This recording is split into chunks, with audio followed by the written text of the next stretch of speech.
Hi, my name is Marian Jantia, and welcome to my vlog.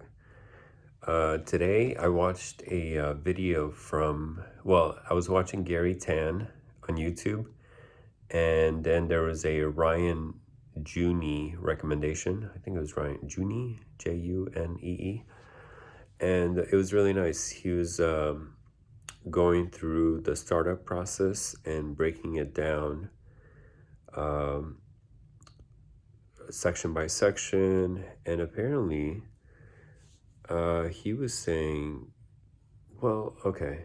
So he was saying that you need to find an appropriate product market fit. And if it doesn't exist or doesn't come up, there's no point in you working on the project in the first place. And so, although I feel like that's true for most things, as well as, especially most of the ideas he was recommending were for uh, software startups, but not necessarily just software startups. And I think that may be true for a lot of people, but I do feel like I've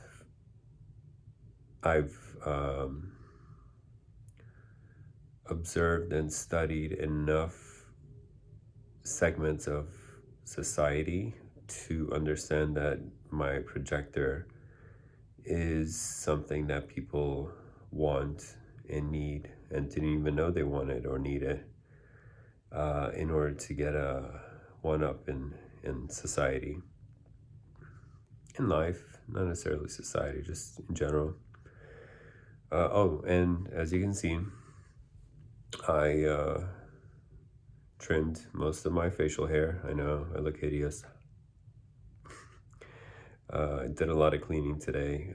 I wouldn't call it necessarily spring cleaning. It's January, but I did some really hardcore cleaning today. My wife went to work today, Saturday, and I wanted to surprise her with a really nice clean house. Plus, it's post-COVID for her, and so I just wanted to sterilize and sanitize the house, even though I know there's no more COVID in the house because COVID lasts on surfaces for up to 72 hours.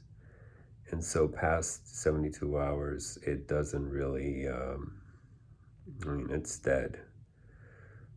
Unless it's inside an organic being of some sort, whether it's a human or a cat. Yeah, apparently COVID does transmit, they said, to cats and from cats, but definitely not from, just to. Slight chance, maybe, most likely not, but maybe is what they said. As for dogs, they're fine. Let's see. So he was breaking Ryan Junee, or I think so, Ryan Junee. He was in his YouTube video breaking down the different parts of creating a startup, and sadly, in some ways, I'm excited to have heard what I heard because it just gives me more of an excuse to. Okay, so I think prior to 2 days ago, it would have been a waste of time, is what I was going to say, just postponing the actual build of the project. But during the last 2 days, I've been learning so much and understanding the whole concept of a projector, where I feel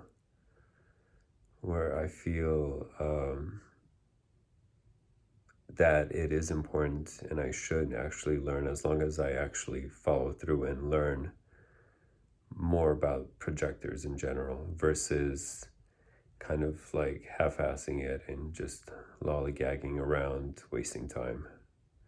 So I don't know. So I feel like I am doing this time around the right thing, but 2 days ago I might have felt that I was just wasting time.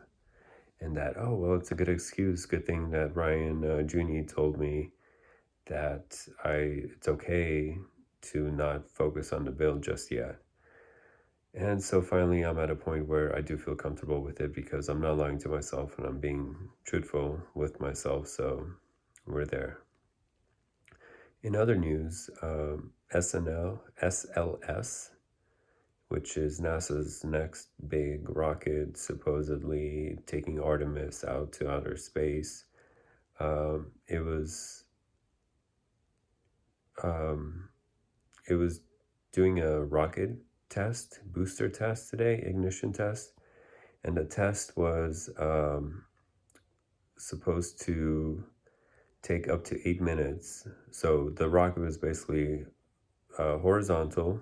The exhaust was horizontal.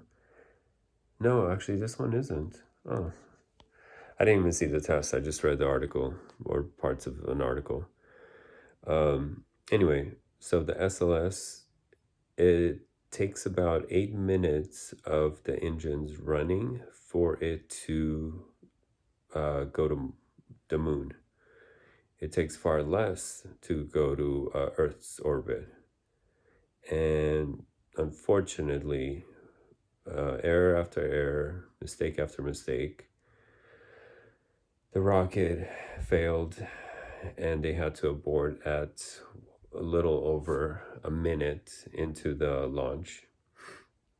It's unfortunate. I feel like they're wasting so much money with SLS when they could just give all the money to SpaceX and focus on them versus the old dogs, I guess, of rocketry.